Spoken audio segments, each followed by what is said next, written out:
పూర్తి వివరాలకు చదవండి రేపటి అక్షర శిల్పం దినపత్రికలో.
Welcome, sir.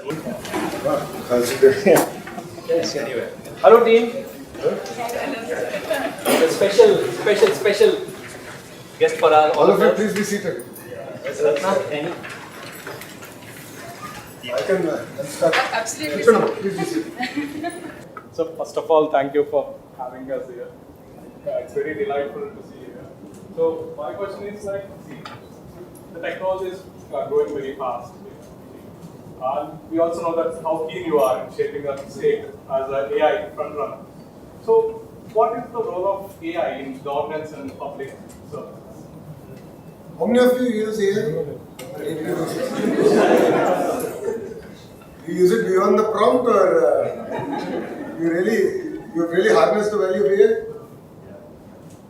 So I've started using AI as my assistant.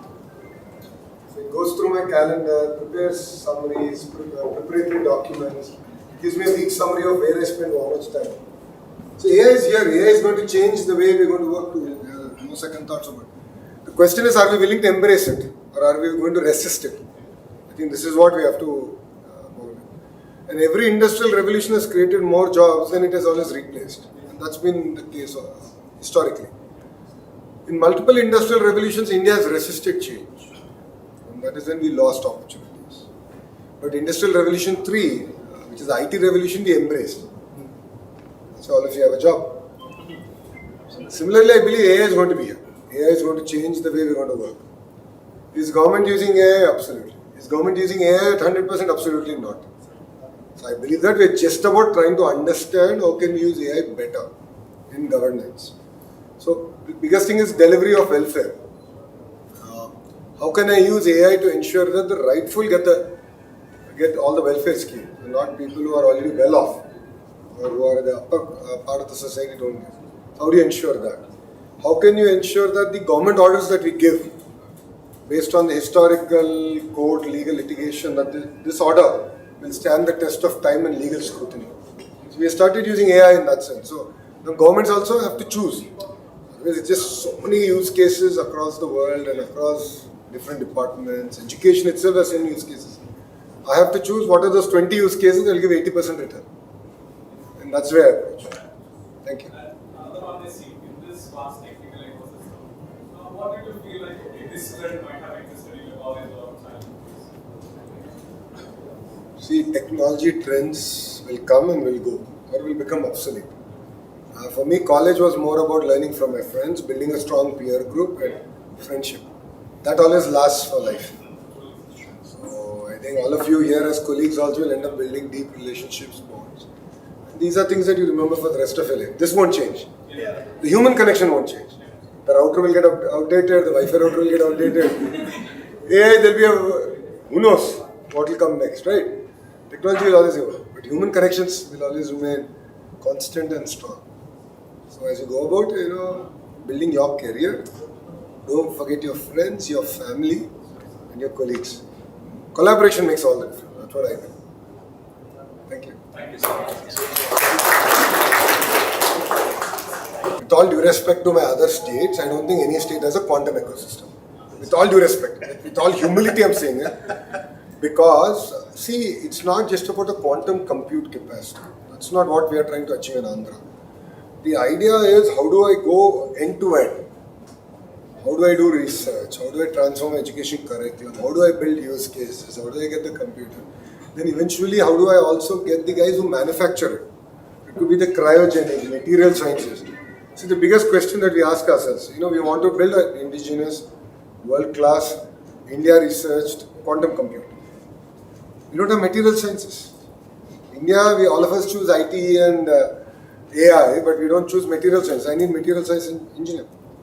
So it's very important to build the entire ecosystem in a very robust manner. So that's what we are now doing in Amravati, which is the quantum ecosystem. It's going to be based out of Amravati. And I don't want to spread ecosystems around. So a lot of people ask me this question, why not IT in Anantapur or IT in various other cities or even Tirupati for that matter. I say ecosystem is very important. So unless a critical mass comes in, you will not succeed. And this is the model we are taking across 22 clusters in data, in AI, in IT, in materials. So heavy, the rare earth materials coming in Srikakulam, medical devices manufacturing here, the entire shipbuilding southwards. So like that we identify 22 clusters where who are all the players in the clusters? I call it verticals. So A to Z, how do I get all of them? There will be about 400-500 companies that will make a cluster. How do I get all of them? The vertical is where my department plays a role, education. So how does it? Education will cut across, right? So skilling is important. Like quantum, we did a lot of work in skilling. Again, my department, right? Then how do I bring in curriculum? So we now have a minor in quantum. Like this is where we need to work on this tight integration. Otherwise, we will not succeed. And as a nation, what will happen is the cost will only go up. Ecosystem will never get built, and then we'll be in trouble. So that's the way we are approaching quantum. So I believe no other state has it. Subject to correction, I'm sure my counterparts will have a different view. But that's good. Yeah, thank you. I think there's a question here. The lady. Yeah. Oh, yeah. So, what are your top 3 priorities of your government based on the IT sector today in Vizag? To promote IT sector or to use IT in government? Yeah. Promote? For me, again, it's about the ecosystem, right? So if you ask me, the single biggest priority for me is to bring the top players who will make up the ecosystem. That is one part. So I believe that domestic IT companies also have very large role to play, and I intend to promote them. That's one part. Second is the GCCs. The GCC ecosystem is now getting built up. I've seen what magic it's done to Bangalore, now what it's doing to Hyderabad. So I intend to build that GCC ecosystem as we go. And the third biggest priority for me is to actually reskill, retool our entire education system. So curriculum revamp is the biggest priority for me. So I keep telling my department, right? I mean, okay, engineering 4 years, they don't get a job. Hyderabad, Amirpet, they go, they get skilled. 3 months, 4 months, they get a job. So 4 years, what have we done? Right? And government is spending a lot of money. Each child is spending almost now 2 lakh rupees. Fee reimbursement of various models, almost 2 lakh rupees in IL. Bachelorette alone. So we are investing so much. So where is quality coming out? So this is what we are really focused on. How do we bring that quality? And continuous skill. And lifelong, how do we ensure that you have tools available from the government that will continue to skill up? So that's the agenda. So if you say, okay, what is the outcome at the end of it? I'm looking at 500,000 people in IT sector working in Visakhapatnam. So that is the single agenda with which we're working. Data centers is a catalyst. 99 paise is a catalyst giving that. Please be seated. I do get a lot of criticism for it, but see, end of the day, I believe that companies like IBM and the ecosystem that they create, and all of you will end up spending your money. You will give me a lot of tax too. Thank you very much. This outweighs at the price at which I actually end up giving a land. So one of the company who got land recently, they're going to build a 25,000 seater campus. Imagine how massive. Minister sir, one last question. Go ahead. Please go Go ahead, ask me. I'm here. I'm very happy to see you here. Thank you. Yeah, what surprised you the most about the AI in the past few years? In the past few years, what surprised me? The more I dig, the more I learn. Earlier, I would use AI for more menial works to sort of proofread my message, grammatical, or if you want to make some changes. To now actually using AI as my assistant. AI is going to change. The traditional menial jobs that we do is no longer going to be relevant. So for all youngsters here, all of us have to embrace AI on how do we improve our productivity. Otherwise, if I say, no, I know this, I'll only do that, then you are in trouble. So you have to learn. So my wife, Brahmi, went to a Claude program, one full day. So she gave me a crash course. Dummies, Claude for Dummies 101, I got that course. 2 hours. I learned a lot. It's become part of my life. So it reads my calendar, it knows what meetings I have tomorrow, it prepares summary documents. If I met that person in the past in the calendar, it will say how many times I met him, what were the minutes of discussion. So that's where I think, AI, the more you spend time, you experiment, you play with it, there's so much you can learn. Any questions? Go ahead. Is it that also you keep learning and stay updated for emerging technologies? Good question. So I think first of all, I think all of us should learn one thing is always be learning. Always be learning. So I think a great example of that is our Chief Minister. So CM Gar called me into a meeting and said, I want to do quantum. I'm like, what is he even talking? I said, what is quantum? So as IT Minister, honestly, I had no idea. But then we researched, we learned. So CM Gar is now 76 years old, but he's willing to learn. And then of course magic happened with IBM and rest is history, as we say. See, if not for that thought, we won't be successful. So all of you should spend time, you should interact, you should talk to colleagues. So as important as it is to sit in a formal setting and program and do what you do, even conversation beyond office, conversation in cafeteria, those actually matter. You have to learn from each other. So that is very important. It's like how Brahmini got me into the entire cloud ecosystem, Anthropic ecosystem. She's the one who created that thought process, right? So she was asking me, what did you do? I said, this is all I did. She's like, damn, I'm not getting time to do it. But I spend evening 1 hour, 1.5 hours, 11, 12, what else do you do, right? It enables you. So all of you should learn. Open your mind. The girls are very quiet. So then a few more messages from there. So Sandeep Patel, Managing Director, IBM India and South Asia. Say a few. Oh yeah. So look, first of all, Honorable Minister, thank you for making the time to be here. I sort of look at this as one more step towards the developing relationship between Andhra Pradesh and IBM. I think clearly we had a lot of interactions. Clearly what we are going to be doing with the quantum ecosystem here is going to be, I think, game-changing for India overall. Forget the state. For India, the state will be doing it for India. So the ecosystem will be getting developed here. And hopefully, if everything goes through as planned, by the end of the year, the first IBM quantum machine will be here in Andhra Pradesh. And Sir, not if. It is going to happen. If it's not there in our dictionary.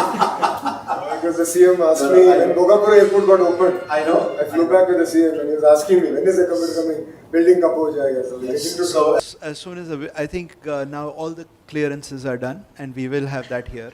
I don't know if all of you know Amit Singhi, who runs our research labs. He's actually very actively building out an ecosystem so that we not just have a machine. I think Honorable Minister said it perfectly. It's not about just compute capacity. It's about how do we put it to use. How do we create an ecosystem around it where ongoing R&D, I mean, I think we're still a few years away from using quantum at scale, but that will only happen when we have the right ecosystem that focuses on both research as well as practical applications of quantum. And I think this is where Kamakauti Garu has been very, very explicit in saying that we should not do anything, any technology, if we can't put it to practical applications, then it's not really very helpful. It's not helpful, and it should not just be for commercial applications, but for social good, which is what we're starting to build out. So the commitment of this and everything that you all are doing, I think are the seeds that we are planting to continue to build out the massive forest that we want to build out here in Andhra Pradesh with the support of the government and Honorable Minister, CM Garu and everyone else. I think every time I interact with them, one of the things that fascinates me is the vision that both of them are seeing for the state, because that itself is just so heartening and enriching, particularly for people who've been in technology.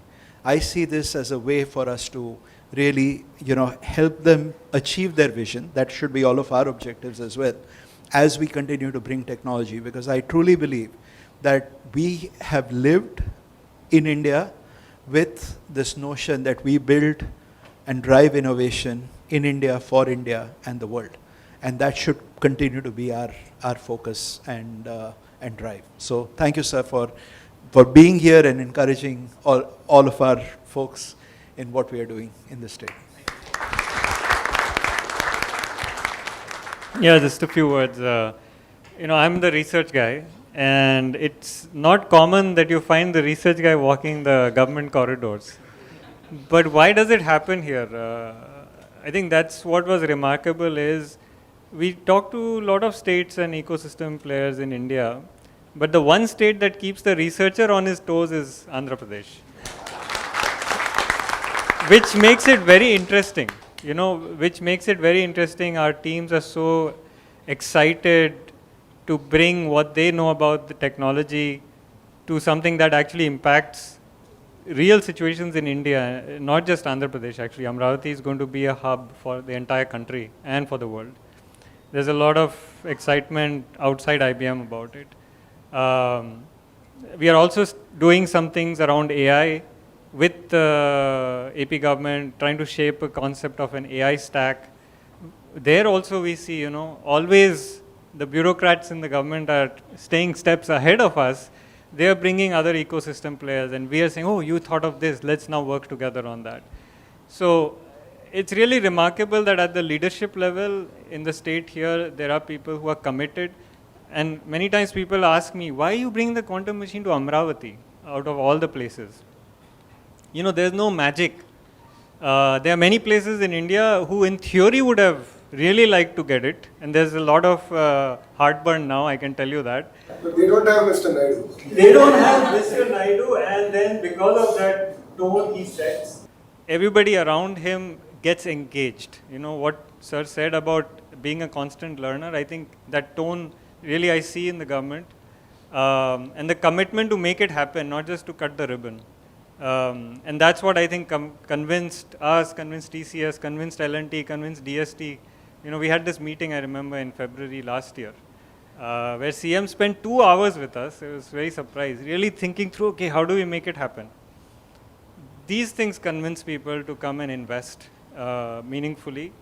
So I hope you all feel that energy, and as we do this AI work, actually, I just thought, we would really appreciate within IBM, if any of you want to volunteer, help us make it more capable for Andhra with Telugu. We're always looking for people who can help with that. So do feel free to reach out. Thank you.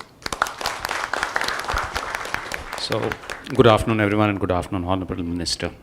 So it's a privilege and honor that we're over here inaugurating our Future Now Center, right? And we term it as Future Now because we will be working on the future right now today and innovating for tomorrow today, right? So it's our 6th Future Now Emerging Technology Center, right? By design, over the last couple of years, we've been focused on moving away from the established metro cities to not tier 2, but emerging technology cities, and that's how we look at it, right? Our vision is to go ahead and establish this center to drive AI across a few areas. Deep focus on SAP, that's the enterprise applications that we're looking at. We're also looking at hybrid cloud, one of the things that IBM's focused on along with AI. Yeah, and each of these centers are focused on this. And lastly, AI along with automation and quality engineering, leveraging the frontier models. So given the focus is going to be on the frontier models that we're going ahead and driving across out here from Vizag, right? So this is our 6th center, and we are very excited to go ahead and grow this center rapidly. Yeah? And I think for all the IBMers across out here, it's congratulations, and it's very, very important, yeah, that there's a lot of weight on your shoulders, that you need to ensure that we establish and grow a very successful center by sharing the benefits to the ecosystem across in the region, right? And that is what is really going to help us grow individually our careers, the organization, as well as the community that we're looking at.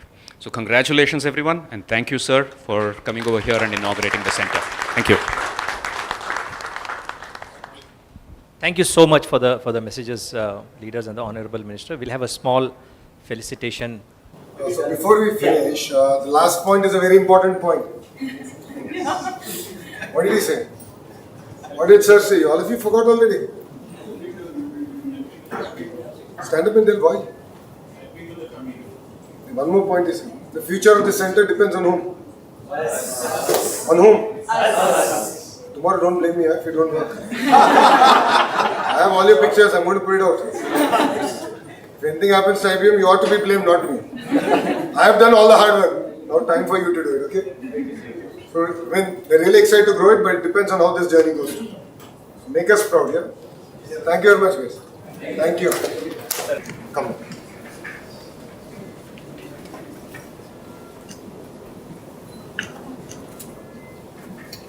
Try and fit it, right? Funny, cordiality,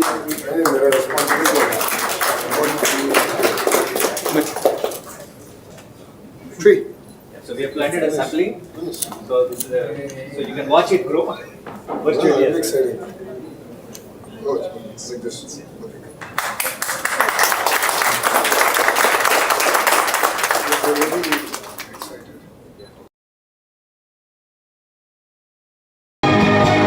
మరిన్ని కథనాల కోసం subscribe చేసుకోండి మీ అక్షర శిల్పం. పూర్తి వివరాలకు చదవండి రేపటి అక్షర శిల్పం దినపత్రికలో.